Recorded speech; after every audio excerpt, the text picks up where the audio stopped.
Marvel Legends, the granddaddy of all our favorite super articulated action figure lines. Let's talk about it.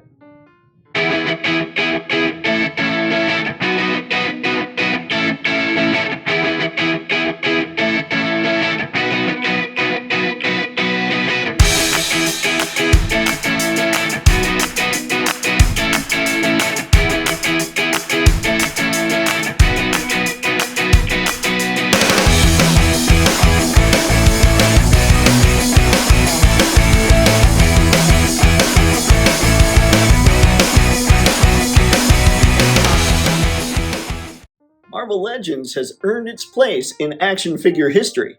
While the Spider-Man Classics line ushered in the era of the super articulated plastic plaything, it wasn't until Toypixx released Cap, Iron Man, Hulk, and Toad until it really took off. Shortly after, ginormous Build-A-Figures were put out and Toypixx continued to crush until Hasbro took over the line on January 1st, 2007. And with the exception of a couple years, Marvel Legends has continued to go nuts ever since. We can't ignore that Hasbro's a business, and they've built their business in such a way where they answer to shareholders and retailers. Now, they make some stuff for collectors, and they hope it's good enough for us to buy. But in spite of what their internal memos likely say, we are not the target market. Because of catering to retailers and shareholders, however, Hasbro is able to keep costs down. When it comes to shareholders, they don't want to spend a lot of money because, frankly, they don't want to cut into their investment. Yeah, and when it comes to retailers, they order in bulk, so that's able to keep costs down as well. Plus, if Hasbro sold a bunch of stuff that was really expensive to retailers, it'd just sit on the shelves, and that wouldn't be good for anybody. By contrast, you like that, going all newsman and trying to be all, whoop, whoop? I'm not really that guy, I don't think. Who knows? Anywho, places please, look out for blocking.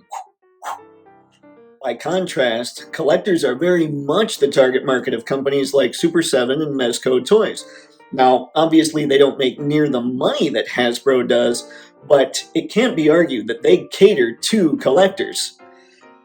Now, you do pay a premium for that. You pay a premium because they come with so much extra stuff, and you pay a premium because they can't be ordered and made and shipped and all that good stuff in the quantity that Hasbro is able to do all those things in.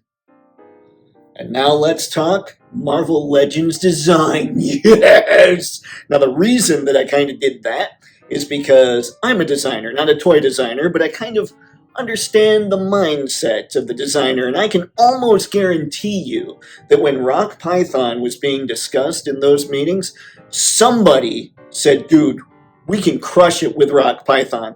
We can give him 3 sets of hands. We can give him an all-new sculpt, at least a couple heads, some mind-blowing accessories. At the end of the year, all the YouTubers will sit there and say Rock Python is our figure of the year.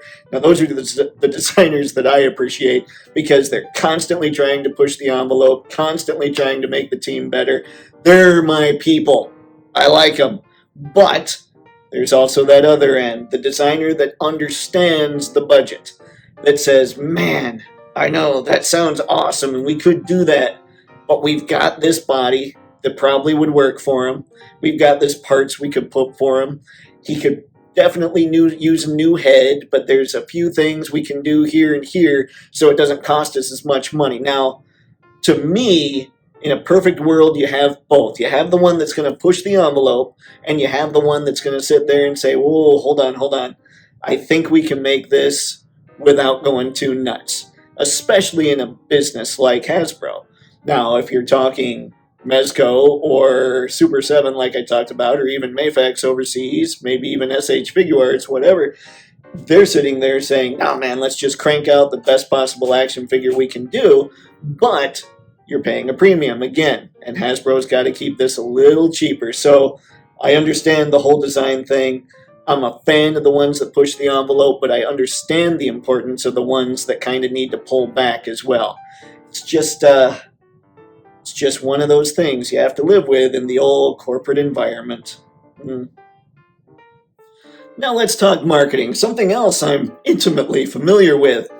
Yeah, I actually get really geeked talking about things like marketing and branding, but that's not really why you want to listen. You'll listen to this part. Anywho, here we go.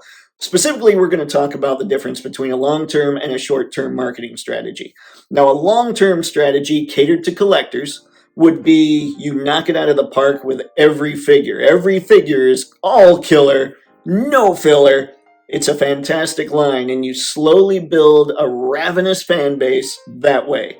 Every brand would be jealous of the fan base that you build that way. But what a long-term strategy requires is a strong enough CEO with a powerful vision and even more clout to walk into the room, look square at the shareholders, look at the board members, look at the retailers, and say, hey, I've got this vision. The money's going to be slow starting. It's going to take a bit. But once it hits, it's going to hit big. And ironically enough, and yes, I feel like I should have a microphone here. My bad. Ironically enough, the people that tend to stand in the way of long-term strategy are board members, shareholders, and retailers. So it would be incredibly hard for somebody to even pull off. Not to mention, action figures are such a small part, especially action figures catered toward collectors, are such a small part of what Hasbro does. It probably wouldn't make financial sense to go in and even think about it that way anyway, unless absolutely everything Hasbro does ends up being some kind of collectible. Oh man, wouldn't that be something? That leaves us to the current short-term strategy way of marketing Marvel Legends, and we get it. As collectors, we totally understand all of it. We get why our figures don't get tons of paint apps anymore. We understand why they never feel like they come with as much stuff as they should come with. We even are okay with them using the same mold over and over and over and over and over and over again with nothing but a fresh coat of paint and a new head to show for it. Now, don't get me wrong, mold reuse would still be a thing in a long-term strategy, though arguably not as much. But in a long-term strategy, you wouldn't have a comic-based Build-A-Figure in a mostly movie-based wave. You would have a Falcon come out with a Falcon head, an Anthony Mackie head, wings, and, if you're lucky, some extra hands and even a Red Wing. But, again, we totally get the short-term marketing strategy. We understand why it needs to be done. The Marvel Legends team has bosses, and those bosses have bosses, and all these people are reporting to people that want to make sure that costs stay down as prices go up. Now here's the thing. I totally get it. I do. I see things from Hasbro's side just as well as I see things from my own. I understand the game.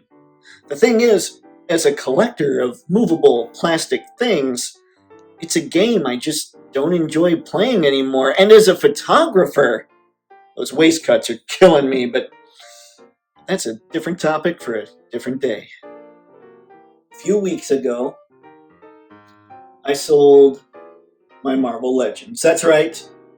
You've got a recovering Marvel Legends addict here talking to you. In fact, I only count 2 of them in my collection at this point. 3 things got me there. The first one was a couple years ago, I noticed just an insane amount of reuse, and frankly, I got bored buying the same body ad nauseum. The second thing that got me there was noticing that more and more corners seemed like they were being cut, and last year's Wolverine 5-pack being the most egregious thing that I noticed that with. And third, believe it or not, was this guy. Yeah. What exactly does the HasLab Rancor have to do with Marvel Legends? Let me explain here. Now, I was one of those people who, when I first saw the HasLab Rancor be announced, I was like, there is no way that thing is worth $350. I just couldn't wrap my head around it. And even though when they were showing all the tiers, even if it had made all those tiers, I was thinking to myself, no way. No way does that make $350. It's just not there. I don't see it for me. Now, that was for me personally. So still, I'm going, no, no, no, no. But then, when it came down to the last week and the Black Series team added Malakili, the Rancor Keeper, for those uninitiated Star Wars kind of nerds, I thought to myself, and it was my very first thought, wait a sec. I know Hasbro's in this game to make a profit. So just how much profit were they trying to make? And I actually felt like they were trying to rip off collectors for probably the first time. I've understood what their tactics were before then, but I understood the rationale. This time it felt like they were actually trying to rip us off. I didn't like that, and so I thought to myself, hold on. If they're doing this with the Rancor, are they doing it across the board? Are they doing it to all their collector lines? And then, of course, I think back to things like all the cutbacks and all the constant mold reuse, and yeah, that's what the Rancor had to do with all this. Now, before we get too crazy here, I just want you to know that I know some of what I don't know. I don't know the cost of plastics. I don't know the cost of tooling. I don't know the cost of deco hits. I don't know how much it costs to have things shipped overseas from China and Vietnam. I don't know the profit margin Hasbro's trying to operate in. I don't know the licensing fees. I don't know what they pay their people. I don't know how much they pay to keep the lights on. I know they should pay about 27% in corporate tax, but I also know they have enough lawyers out there that are probably able to knock that down quite a bit. So there's a lot I don't know. But I do know this. As a collector, I felt used. I felt dirty, to be honest. So can Legends win me back? Now, first off, I want to say that I don't blame anyone on the Legends team proper for this. It's their bosses. It's those people's bosses. It's brand managers. It's the CEO. Like, it's everybody that's way higher involved than guys like Dwight and Ryan and Dan. Those guys are awesome, by the way. Any kind of live stream you want to check out, those are the pros when it comes to watching anybody talk about toys. So yeah, when you see a Hasbro live stream coming on, if it's the Marvel Legends guys, check it out. I have a hard time. I will see reviewers and other people on YouTube calling people lazy, calling a design team lazy or whatever. I don't buy it. They've got bosses. They have to meet certain criteria. I don't think they're lazy. I think they're trying to do the best they can with what they have. And with that, yeah, it's possible that Marvel Legends can win me back. In fact, when I saw the most recent live stream, I was impressed. Watching that going, wow, they're kind of adding some hands, they're adding some heads, the paint looks a little better. So I was kind of geeked. One of my big complaints when it comes to Marvel Legends is you want complete figures. And that's one of the reasons I've gone so much more towards Mafex is I feel like with more head options and more hand options and some effects, I feel like I have more complete figures. I feel like what I get from Legends overall isn't complete, but they're moving in that direction to get you more complete figures. So yeah, there's a real possibility they could win me back. Of course, they'd have to get rid of that waist cut.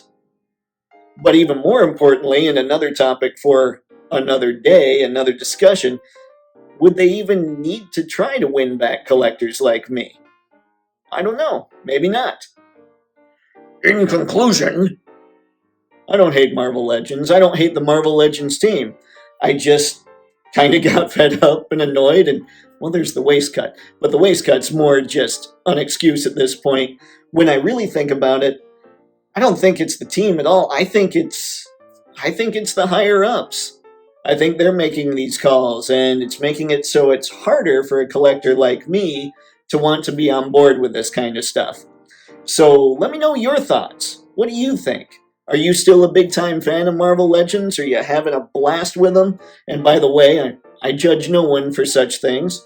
I'm just the guy that likes to get crazy and pose, and I notice a lot of this behind the scenes stuff, and it sometimes gets to me, sometimes it just bounces off, whatever. But yeah, let me know what you're thinking when it comes to Legends. Let's have that discussion. Let's chat. Let's have some fun. Let's enjoy it. And let's be totally cool with each other. I might have an opinion, but I will always sit there and listen and respect what you have to say. Provided, of course, you've got rationale. If you're going to be in the comments and just say your opinion's trash, I'm going to respect that a little less. Because you're a bad human. Yeah. That's all I got for this time. Everybody have fun, and as always, happy snapping. See ya.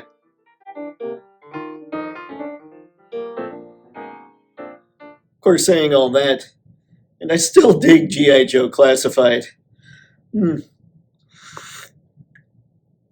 What can I say? I'm a complicated individual. And hey, it's cold in here, so don't judge the hoodie. Hot beveraging.